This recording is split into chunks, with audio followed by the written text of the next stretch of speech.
You are standing in a dark room somewhere in Hong Kong. The air smells like incense and rice wine. In front of you is an altar, candles, a rooster, a bowl of wine with something dark swirling in it. You are barefoot. Your chest is bare. Your old life is about to end. You have not committed a single crime yet, but you are already bound forever. There is no leaving after tonight. Level 1. The Blue Lantern. You are 16, maybe 17. You are not actually in the Triads yet. You are what is called a Blue Lantern, an uninitiated associate. No number, no rank, no code. You are the person they use before they decide if they trust you. How did you get here? Probably school. Not because you were a bad student, because your friends were. In Hong Kong, Macau, or one of the overseas Chinatowns where the 14K or Woshing Wo or Sun Yi On still operate, Triad recruitment often starts in secondary school. Someone older introduces himself.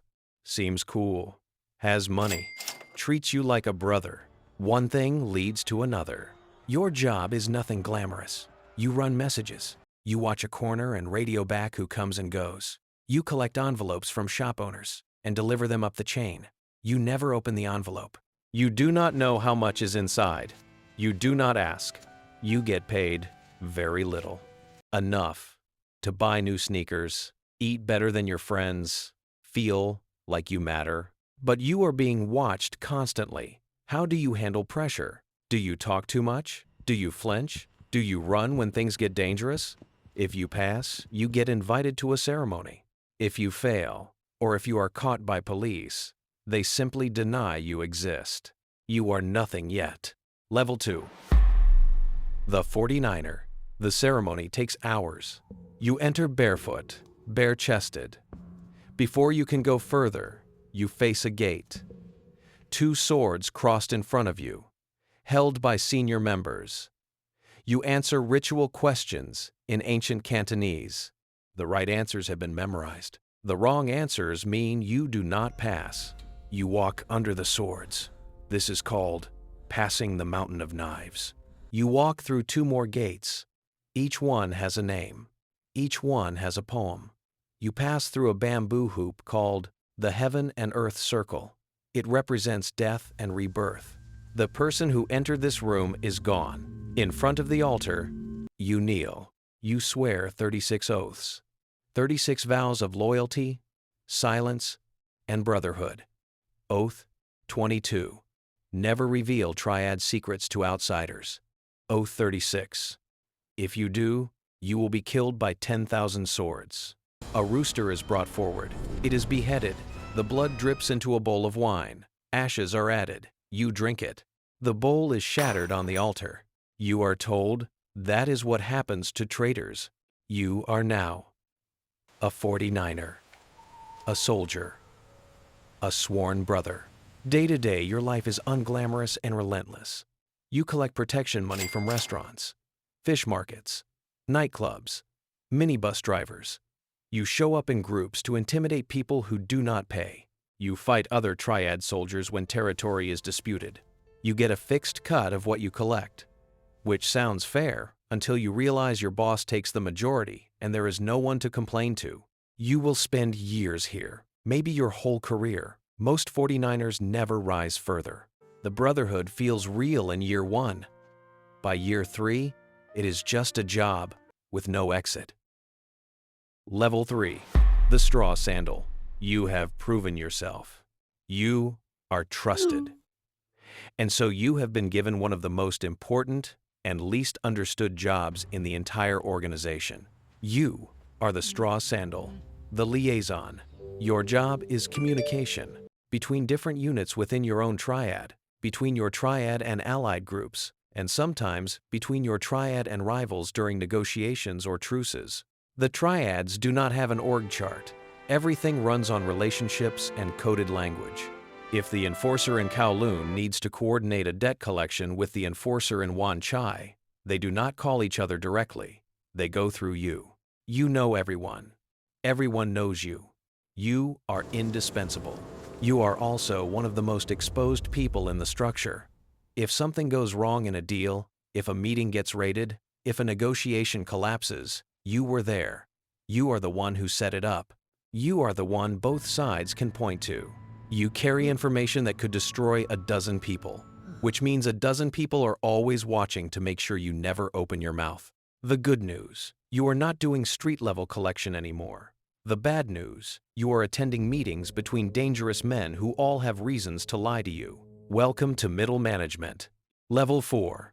The red pole. This is where things shift. You are the red pole. The enforcer. The military commander. You command your own unit, usually around 15 to 20 soldiers. When territory is contested, your men go. When someone refuses to pay, your men are sent. When a rival triad encroaches, your men hold the line. In the 1980s and 90s, being a red pole in Hong Kong or Macau meant being feared on sight. Hundreds of soldiers could be mobilized for a street fight within hours. Car bombs, meat cleavers, drive-by shootings on motorcycles in broad daylight. Macau, in the late 1990s, was a war zone. In a single year, 69 people were killed in gang violence on the streets of a city smaller than most American suburbs. The Red Poles ran that violence. They ordered it. They survived it. Or they did not. You earn real money now. You have status. People in the underworld know your name, but when police crack down, they come for the Red Poles first. When rival triads want to send a message, they come for the Red Poles first. You are the face of violence in an organization that needs to pretend it is not violent. The men above you are protected by layers. You are not. Level 5. The white paper fan. Same level as the red pole. Completely different world. You are the white paper fan. The administrator. The financial mind. While the red pole commands soldiers, you command information. You manage the money, where it goes, how it moves, how it gets clean. You advise leadership on which nightclubs to invest in, which politicians are approachable, which legitimate businesses work as fronts. The modern white paper fan might hold a university degree. He might own a restaurant, a construction company, an import firm. The triads are deeply embedded in Hong Kong's entertainment industry, real estate, and transit sector precisely because men like you made it happen. But here is what nobody tells you. You know the finances. That means you know what the boss is really worth.